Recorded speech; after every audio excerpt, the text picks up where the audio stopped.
할렐루야. 153 저녁기도 오신 여러분들을 주님의 이름으로 환영하고 축복합니다.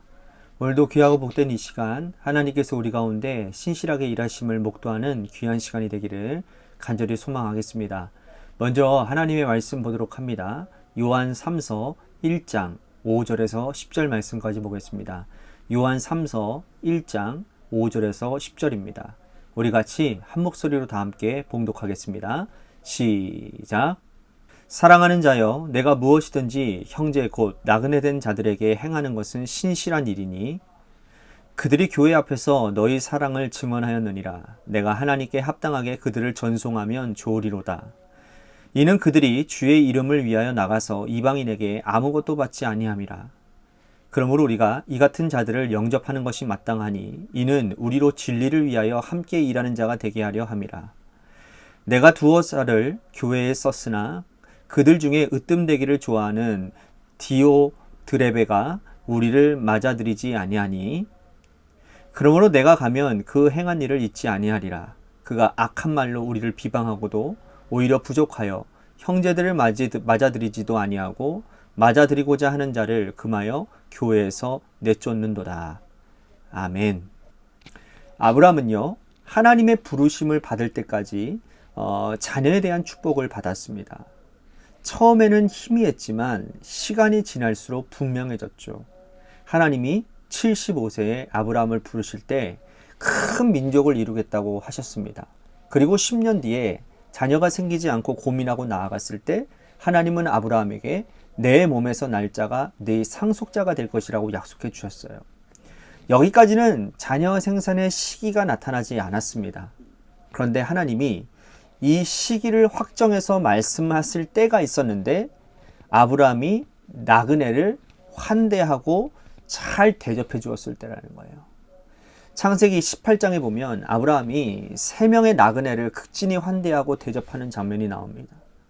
하루는 아브라함이 문 앞에 앉아 있는데 3명의 나그네가 지나가는 것을 보았어요. 그들이 먼저 요청하지도 않았는데 아브라함이 그 나그네를 자기 집으로 인도합니다. 그리고 그들이 발 씻을 물을 준비하고 송아지를 잡고 또 가루로 떡을 만들어서 엉긴 우유를 대접합니다. 최선을 다해서 이 나그네를 섬긴 것이죠. 그런데 놀라운 사실은 이 3분 중에 한 분이 하나님이셨고 2분이 천사였다라는 거예요. 하나님께서는 아브라함이 나그네를 섬기는 모습을 보시고는 내년 이맘때에 너희 집에 아들이 있을 것이다 라고 말씀해 주십니다. 하나님은 이처럼 나그네를 대접하는 자들에게 복을 주시고 나그네를 환대하는 자들을 기뻐하십니다. 오늘 본문 말씀에도 사도 요한이 가이오를 칭찬하는 이유도 그가 나그네를 환대해줬고 대접했기 때문이라는 거예요. 자, 가이오라고 하는 사람은 초대교회의 지도자 가운데 한 사람입니다. 사도 요한은 가이오를 적극적으로 칭찬하기 위해서 편지합니다.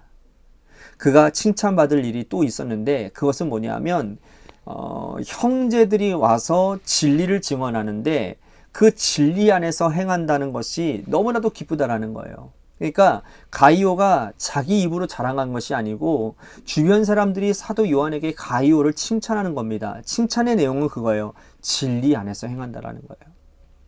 구체적으로 이 진리 안에서 가이오가 어떤 일을 행했는지는 설명하고 있습니다. 자, 5절과 6절 말씀 보십시오. 사랑하는 자여, 내가 무엇이든지 형제 곧 나그네 된 자들에게 행하는 것은 신실한 일이니 그들이 교회 앞에서 너희 사랑을 증언하였느니라. 내가 하나님께 합당하게 그들을 전송하면 좋으리로다. 자, 당시에는요, 복음을 이렇게 전하고 다니는 순회 전도자들이 있었습니다. 그들은 교회에 적을 두지 않았고 그리고 그렇기 때문에 생활을 보장받을 수 없는 사람들이에요. 그러니까 정기적인 후원자가 없는 사람들입니다. 그들은 이것저것 돌아다니면서 말씀을 전하는 거예요. 그러나 잠잘 곳이 없는 거예요. 몸 누일 곳이 없고 밥 먹을 곳이 없습니다. 그들은 교회 공동체의 문을 두드리는 거예요. 그때 이 가이오가 순회 전도자들을 받아들이고 아브라함처럼 아주 극진히 그들을 섬기고 대접했다라는 말이에요. 그에게 대접하는 이 순회 전도자들이 이곳저곳 다니면서 이 가이오의 이름을 칭송하는 그런 소문이 돌고 돌아서 사도 요한에게까지 이르게 되었다라는 겁니다. 여러분, 얼마나 아름답고 얼마나 귀한 일입니까? 나그네를 대접하는 일을 이 사도 요한은 진리 안에 행하는 것이라고 말씀하고 있습니다. 자, 진리는 뭐죠? 하나님의 말씀이죠. 하나님의 말씀은 행함이 생명입니다. 사랑한다고 하면서 형제를 사랑하지 않는 자는 진정으로 하나님을 사랑하지 않는 자입니다. 그런 의미에서 보면 이 가이오는 지나가는 순회 전도자들을 최선을 다해서 섬겼으니 그는 하나님을 사랑하는 자임이 틀림이 없는 것입니다. 가이오 같은 사람이 있으면 또 그 반대되는 사람들이 있었습니다. 자, 9절에서 10절 말씀 보십시오. 내가 두어 자를 교회에 썼으나 그들 중에 으뜸되기를 좋아하는 디오드레베가 우리를 맞아들이지 아니하니 그러므로 내가 가면 그 행한 일을 잊지 아니하리라. 그가 악한 말로 우리를 비방하고도 오히려 부족하여 형제들을 맞아들이지도 아니하고 맞아들이고자 하는 자를 금하여 교회에서 내쫓는도다.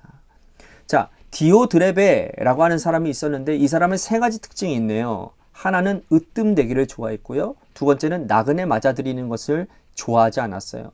세 번째는 나그네를 대접하는 사람들을 교회에서 내쫓았다라는 겁니다. 자, 교회의 으뜸되기를 좋아한다는 말을 보면 교회의 머리가 되시는 그리스도시고 하나님이 주인이신데 자기가 교회의 주인 노릇했다라는 것을 알 수 있어요. 얼마나 악한 자입니까? 하나님이 교회의 주인이 되시고 그리스도가 머리가 되셔야 됨에도 불구하고 사람인 자기가 으뜸이 되기를 좋아했다. 또 가이오처럼 나그네를 영접하고 환대함에도 불구하고 맞아들이지도 않고 맞아들이는 자를 내쫓는 아주 참으로 악한 사람이라고 할 수 있어요. 우리는 이렇게 두 사람 가이오와 디오드레베 중에 우리는 누구의 길을 걸어가야 될지는 결론은 나 있겠죠. 당연히 우리는 가이오의 길을 걸어가야 되는 겁니다. 그럼에도 불구하고 현실에서 부딪히면 이 가이오의 길을 간다는 건 쉽지가 않아요. 나그네를 환대하는 건 여러분 생각보다 어려운 일이기 때문입니다. 그러나 마음을 다해서 나그네를 영접해야 됩니다. 나그네를 영접하는 것이 곧 주님을 영접하는 것이기 때문이에요.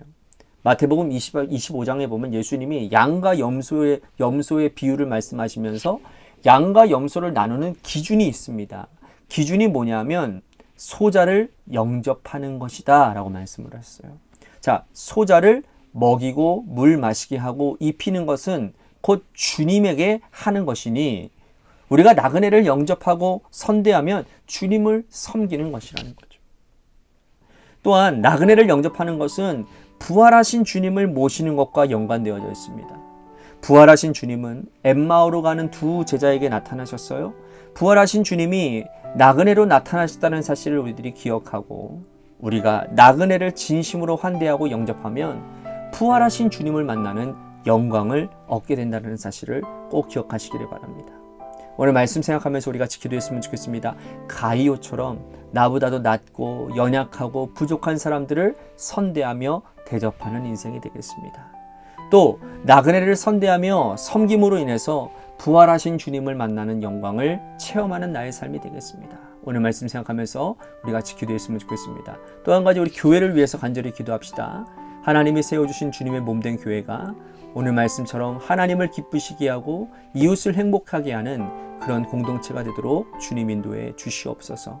뿐만 아니라 육신의 질병으로 고통당하시는 분들을 위해서 기도해 주시고 또한 포괄적 차별금지법을 위해서도 기도해 주시고 마지막으로 여러분들의 삶의 자리와 여러분들의 자녀들을 위해서 기도하시다가 이 시간 돌아가시기를 바라겠습니다. 우리 노래 끝날 때까지 합심하여 기도하도록 하겠습니다. 기도하시겠습니다.